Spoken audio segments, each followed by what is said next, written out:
ഈശോ മിശിഹായിക്ക് സ്തുതിയായിരിക്കട്ടെ. ഈശോയിൽ പ്രിയമുള്ളവരെ, തലശ്ശേരി അതിരൂപതയിലെ വിളക്കന്നൂർ ക്രിസ്തുരാജ ദേവാലയത്തിൽ 2013 നവംബർ 13 നടന്ന ദിവ്യകാരുണ്യ അത്ഭുതം സഭ ഔദ്യോഗികമായിട്ട് പ്രഖ്യാപിക്കുമ്പോൾ തീർച്ചയായിട്ടും അത് വലിയൊരു വിശ്വാസത്തിന്റെ സാക്ഷ്യമായിട്ട് നമുക്ക് കണക്കാക്കാം. കാരണം ദൈവം വിശുദ്ധ കുർബാന സത്യമായി എഴുന്നള്ളി ഇരിക്കുന്നു എന്നുള്ളതിന്റെ ഒരു അടയാളമാണ് ഈ ഒരു അത്ഭുതം. തീർച്ചയായിട്ടും ഈ അവസരത്തിൽ നമുക്കറിയാം, ഒരു അതിരൂപതയിൽ അല്ലെങ്കിൽ ഒരു പ്രദേശത്ത് അത്ഭുതം നടക്കുമ്പോൾ അല്ലെങ്കിൽ ഇപ്രകാരം ഒരു പ്രതിഭാസം നടക്കുമ്പോൾ അവിടുത്തെ ഏറ്റവും അധികം ഉത്തരവാദിത്തപ്പെട്ട ആൾ എന്ന നിലയിൽ അവിടുത്തെ രൂപതാധ്യക്ഷൻ ഒത്തിരിയേറെ ചുമതലകൾ വഹിക്കേണ്ടതായിട്ടുണ്ട്. തീർച്ചയായിട്ടും അന്ന് തലശ്ശേരി അതിരൂപതയുടെ ഇടയനായി സേവനമനുഷ്ഠിച്ച അഭിവന്യ മാർ ജോർജ് വലിയമറ്റം പിതാവാണ് നമ്മോടൊപ്പം ഉള്ളത്. നമുക്ക് പിതാവിനോട് കൂടുതൽ കാര്യങ്ങൾ ചോദിച്ച് മനസ്സിലാക്കാം. പിതാവേ, അന്ന് അതിരൂപത അധ്യക്ഷൻ എന്ന നിലയിൽ ഈ ഒരു അത്ഭുതം കേട്ടപ്പോൾ നമുക്കറിയാം, തലശ്ശേരി അതിരൂപതയ്ക്ക് മുമ്പ് ഒത്തിരിയേറെ അത്ഭുതങ്ങൾ സംഭവിച്ചിട്ടുണ്ട്. അതിനെക്കുറിച്ചുള്ള പഠനങ്ങളൊക്കെ നടത്തിയിട്ടുണ്ട്. പക്ഷെ ഇപ്രകാരം ഒരു വൈദികന് ദിവ്യകാരുണ്യത്തിൽ അത്ഭുതം നടക്കുന്നത് ആദ്യമായിട്ടാണ്. ഇപ്രകാരം ഒരു കാര്യം സംഭവിക്കുന്നത്. ഇതിനെക്കുറിച്ച് കേട്ടപ്പോൾ പിതാവിന് ആദ്യമായി എന്താണ് തോന്നിയത്? പിതാവ് എന്തൊക്കെ കാര്യങ്ങളാണ് അതിനകത്ത് ചെയ്തിട്ടുള്ളത്? ദിവ്യകാരുണ്യ ഭക്തിയും ദിവ്യകാരുണ്യ ആരാധനയും ഒക്കെ ക്രൈസ്തവ ജീവിതത്തിൻ്റെ അടിസ്ഥാന വിശ്വാസങ്ങളാണ്. വിളക്കന്നൂര് ഇപ്രകാരം ഒരു അത്ഭുതം നടന്നു എന്ന് കേട്ടപ്പോൾ അതേപ്പറ്റി കൂടുതൽ പ്രഭാഗത കൊടുക്കുന്നതിനോ അതിന് കൂടുതൽ വിശദീകരണം കൊടുക്കുന്നതിനോ ഒന്നും ഞാൻ പരിശ്രമിച്ചില്ല. കാരണം അക്കാലത്ത് തന്നെ കേരളത്തിൽ തന്നെ വ്യാജ അത്ഭുതങ്ങളുടെ വാർത്തകൾ പ്രചരിച്ചുകൊണ്ടിരുന്നു. മാത്രമല്ല, ലോകത്തിൽ പലപ്പോഴും വ്യാജ അത്ഭുതങ്ങൾ വഴിയായിട്ട് വിശ്വാസികളെ കബളിപ്പിച്ച സംഭവങ്ങൾ എനിക്കറിയാം. അതുകൊണ്ട് തന്നെ അതിന് അമിത പ്രാധാന്യം കൊടുക്കുവാൻ ആഗ്രഹിച്ചില്ല. അതിന് പ്രധാന കാരണവും ദിവ്യകാരുണ്യ ഭക്തിയും ആ ദിവ്യകാരുണ്യ ആരാധനയും ഒന്നും ഈ അത്ഭുതങ്ങളുടെ അടിസ്ഥാനമായിട്ടുള്ളതല്ല, മറിച്ച് നമ്മുടെ വിശ്വാസം വഴിയായിട്ടാണ് അവ വളർത്തേണ്ടതും അവ നമ്മുടെ രക്ഷാകരമായി തീരേണ്ടതും. എങ്കിലും ഈ സംഭവം അറിഞ്ഞപ്പോൾ ഇതിൻ്റെ യാഥാർത്ഥ്യം, സത്യസന്ധത അറിയുന്നതിന് വേണ്ടിയിട്ട് പഠിക്കേണ്ട രംഗങ്ങളെല്ലാം പഠിക്കുന്നതിനുള്ള സംവിധാനങ്ങൾ അന്ന് ഏർപ്പെടുത്തുവാനായിട്ട് ഞാൻ മുൻകൈയെടുത്തു. ഇപ്പോൾ തീർച്ചയായിട്ടും പ്രകാരമുള്ള അത്ഭുതം പ്രവർത്തിക്കുമ്പോഴും രൂപതാതലത്തിൽ പഠിക്കണം, സഭാതലത്തിൽ പഠിപ്പിക്കണം. അതുതന്നെ സാർവത്രിക സഭയിൽ റോമിലുള്ള വിദഗ്ധരുടെയും പഠനം ഇതിന് ആവശ്യമായിരുന്നു. അതുകൊണ്ട് ആദ്യമായിട്ട് രൂപതാതലത്തിൽ ഈ സംഭവത്തിൻ്റെ സത്യസന്ധതയെപ്പറ്റി പഠിക്കുന്നതിന് ദിവശാസ്ത്ര പണ്ഡിതരും നിയമ പണ്ഡിതരും ആയിട്ടുള്ള ബഹുമനച്ചന്മാരെ ഞാൻ ചുമതലപ്പെടുത്തി. അവർ പഠിച്ചതിന് ശേഷം ഈ സംഭവത്തിന് മുഴുവൻ മനസ്സിലാക്കാൻ പറ്റാത്ത എന്തോ പ്രത്യേകതയുണ്ടെന്ന് മനസ്സിലാക്കി ഇക്കാര്യം മൗണ്ട് സെൻറ്റ് മൊസോമിലെ സിൻഡിൻ്റെ ശ്രദ്ധയിൽ പെടുത്തുകയും മേജർ ആർച്ച് ബിഷപ്പിനോട് ഇക്കാര്യം പഠിക്കുന്നത് തന്നെ ആവശ്യപ്പെടുകയും ചെയ്തു. മേജർ ആർച്ച് ബിഷപ്പ് സഭാതലത്തിൽ വിദഗ്ധന്മാരെ ചെറുപ്പെടുത്തി ഈ സംഭവം വിദഗ്ധമായിട്ട് പഠിക്കുകയുണ്ടായി. അവരുടെ നിഗമനത്തിലും എന്തോ അസ്വാഭാവികം ഇതിലുണ്ട് എന്ന് മനസ്സിലാക്കി അതിൻ്റെ വെളിച്ചത്തിൽ അവസാനമായിട്ടുള്ളൊരു തീരുമാനവും അറിയുന്നതിന് വേണ്ടിയിട്ട് റോമിലേക്ക് ഈ കാര്യങ്ങൾ റെഫർ ചെയ്തു. റോമിൽ നിന്നും സാധാരണ ഇപ്രകാരമുള്ള അത്ഭുതങ്ങളുടെ വെറാസിറ്റി മനസ്സിലാക്കുന്നതിനുള്ള വിദഗ്ധ കമ്മിറ്റികൾ പഠിച്ചതിന് ശേഷം അത് എപ്രകാരമാണ് ജനങ്ങളെ അറിയിക്കേണ്ട കാര്യമൊക്കെ ഇവിടെ തിരിച്ചറിയിക്കുകയും ചെയ്തു. ദിവ്യകാരുണ്യ അത്ഭുതങ്ങൾ ലോകത്തിൽ പല സ്ഥലത്തും നടന്നിട്ടുണ്ട്. ഇന്നും പല സ്ഥലത്തും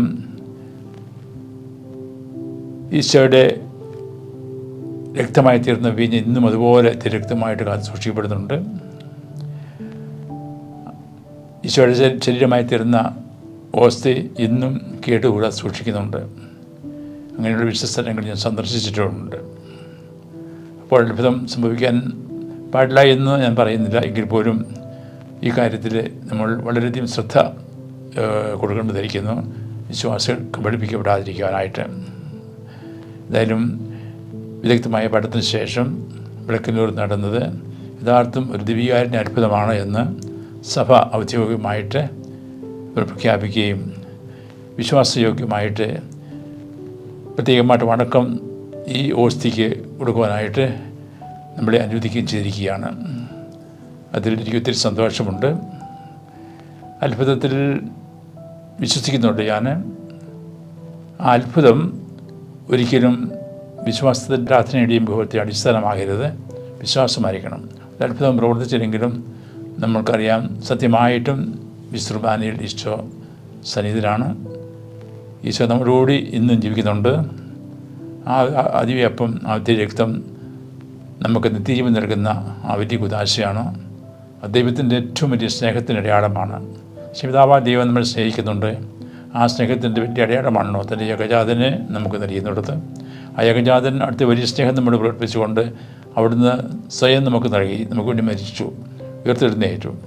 ശേഷം നമ്മളോട് ആയിരിക്കുന്നതിന് വേണ്ടിയിട്ട് ദിവ്യകാരുണ്യത്തിലെ വിശ്രുബാനയിൽ നമ്മൾ സന്നിധിരാകുന്നുണ്ട്. ദൈവത്തിൻ്റെ വലിയ സ്നേഹത്തിൻ്റെ അടയാളമാണ്. അവരുടെ സ്നേഹത്തിന് നമുക്ക് തന്നെ പറയുകയും ആ സ്നേഹം മനസ്സിലാക്കിക്കൊണ്ട് ആ സ്നേഹത്തെ പ്രതി സ്നേഹമായിട്ട് എല്ലാവരും ദൈവത്തെ സ്നേഹിക്കുന്നതിനും സഹോദരനെ സ്നേഹിക്കുന്നതിനും നമുക്ക് പരിശ്രമിക്കാം. ഈ അത്ഭുതത്തിൻ്റെ പ്രസക്തി ഉണ്ടാകുന്നത് നമ്മുടെ വിശ്വാസക്കുറവാണ്. കാരണം നമ്മളെല്ലാവരും ബലഹീനരാണ്, നമ്മൾ വിശ്വാസക്കുറവാണ്. അപ്പോൾ ആ വിശ്വാസക്കുറവിനെ പരിഗണിച്ചിട്ടാണ് സ്നേഹിതാവ് ദൈവം നമ്മുടെ സ്നേഹത്തെ പ്രതി നമ്മുടെ വിശ്വാസക്കുറവ് പരിഹരിക്കുന്നതിനുമാണ് ഇപ്രകാരമുള്ള അത്ഭുതം വഴിയായിട്ട് നമ്മൾ വിശ്വാസത്തിലേക്ക് നയിക്കുന്നത്. അതുകൊണ്ട് വിളക്കന്നൂര് ഈ അത്ഭുതം ദൈവത്തിൻ്റെ വേറൊരു നമ്മളോട് സ്നേഹത്തിൻ്റെ അടയാളമായിട്ട് ഞാൻ കണക്കാക്കുന്നു. ഇതുവഴിയായിട്ട് നമ്മുടെ വിശ്വാസം കുറവ് പരിഹരിച്ചുകൊണ്ട് വിശ്വാസത്തോടെ വിശ്രുബാനയിൽ ഈശോയെ ആരാധിക്കുന്നതിനും വണങ്ങുന്നതിനും അടുത്ത വലിയ സ്നേഹം മനസ്സിലാക്കുന്നതിനും ഇടയാകട്ടെ എന്ന് ആശംസിക്കുന്നു. അതിനിടയാക്കിയ നരനാ ദൈവത്തിന് ഞാൻ പ്രത്യേകം നന്ദി പറയുന്നു.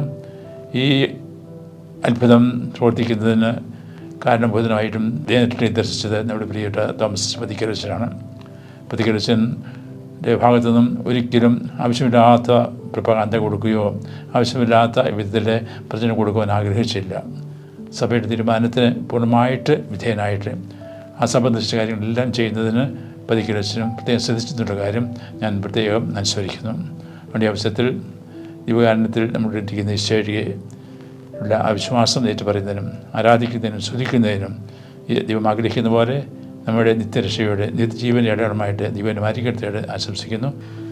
അതുപോലെ തന്നെ പിതാവെ, ഇന്ന് അതൊരു അത്ഭുതമായിട്ട് സഭ ഔദ്യോഗികമായിട്ട് അംഗീകരിക്കുകയാണ്. പിതാവ് സൂചിപ്പിച്ചു, പിതാവ് ഇതുപോലുള്ള അത്ഭുതങ്ങൾ ഇതിനു മുമ്പ് നേരിൽ കണ്ടിട്ടുണ്ട്, ദിവ്യകാരുണ്യത്തിൻ്റെ അത്ഭുതങ്ങൾ. മാത്രമല്ല വ്യക്തി ജീവിതത്തിൽ ഒത്തിരിയേറെ ദൈവ അനുഭവങ്ങൾ പിതാവിന് ഉണ്ടായിട്ടുണ്ട്. ഇപ്രകാരം ഒരു അത്ഭുതം സംഭവിക്കുമ്പോൾ തീർച്ചയായിട്ടും പിതാവ് ഇതിനെ തുടർന്നുള്ള എങ്ങനെയാണ് അതിനെ നോക്കിക്കാണുക? നമ്മുടെ അതിരൂപതയിൽ സംഭവിച്ചൊരു കാര്യമാണ്. മാത്രമല്ല ഇപ്രകാരം ഒത്തിരിയേറെ ദൈവാനുഭവങ്ങൾ പിതാവിന് ഉണ്ടായിട്ടുണ്ട് വ്യക്തിപരമായിട്ടും. അതോടൊപ്പം തന്നെ അങ്ങനെയുള്ള അത്ഭുതങ്ങൾ കാണുകയും ചെയ്തിട്ടുണ്ട്. ഇതിനെ വ്യക്തിപരമായി എപ്രകാരമാണ് നോക്കിക്കാണുക?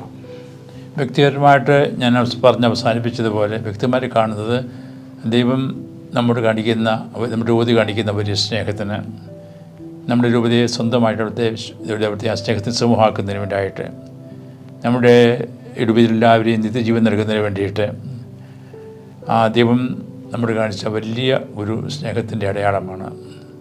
ആ വിധത്തിലാണ് ദൈവം നമ്മോട് കാണിക്കുന്ന വലിയ സ്നേഹം മനസ്സിലാക്കിക്കൊണ്ട് ആ ദിവ്യകാരുണ്യ ആരാധന വഴിയായിട്ട്